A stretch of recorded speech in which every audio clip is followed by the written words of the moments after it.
17 batang Pinoy Bets ang kagad nasasabak sa aksyon ng Children of Asia Games sa Yakutsk, Russia.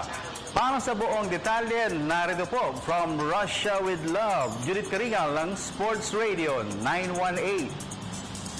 Anim na mga 13 to 16-year-old Pinoy swimmers ang agad na sasabak sa aksyon sa pag-umpisa ng palaro sa Children of Asia International Games dito sa Yakutsk, Russia.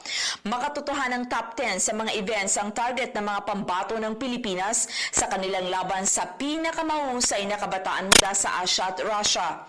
Napilitan na talikuran ng top bet na si Rafael Barreto ang pagiging flag bearer sa opening ceremony ngayong gabi para maiwasang mapagod dahilan sa lubhang maaga ang kanilang langoy sa susunod na araw.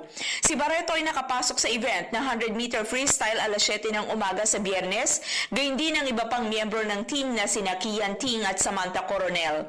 Lalaban rin sina Joaquin Santos ng Ateneo sa 200-meter butterfly at 1,500-meter freestyle, gayon din si Camille Buico ng UST sa 200-meter girls butterfly.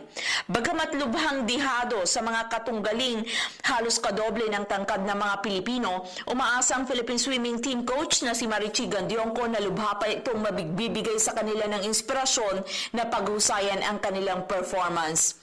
Unang round na rin para sa mga wood pushers na sina Chris Pondoyo, Marvin Menciano, Bea Mendoza at Manilyn Kabungkag.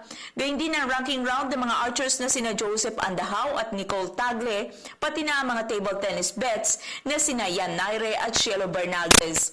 Inaasahan rin na masubukan na sina pinweight James Panga at flyweight Christian Lorente sa boxing na may draw ngayong gabi. Bagamat nanalo na sa Batang Pinoy at palarong pambansa at nagkaroon na ng experience sa ilang Southeast Asian tournaments, magkakasamang pananabik at kaba pa rin ang nadarama ng mga kabataang Pinoy sa kanilang pagharap sa pinakamahusay na 13 to 16-year-old athlete mula sa Asia at Russian Republic.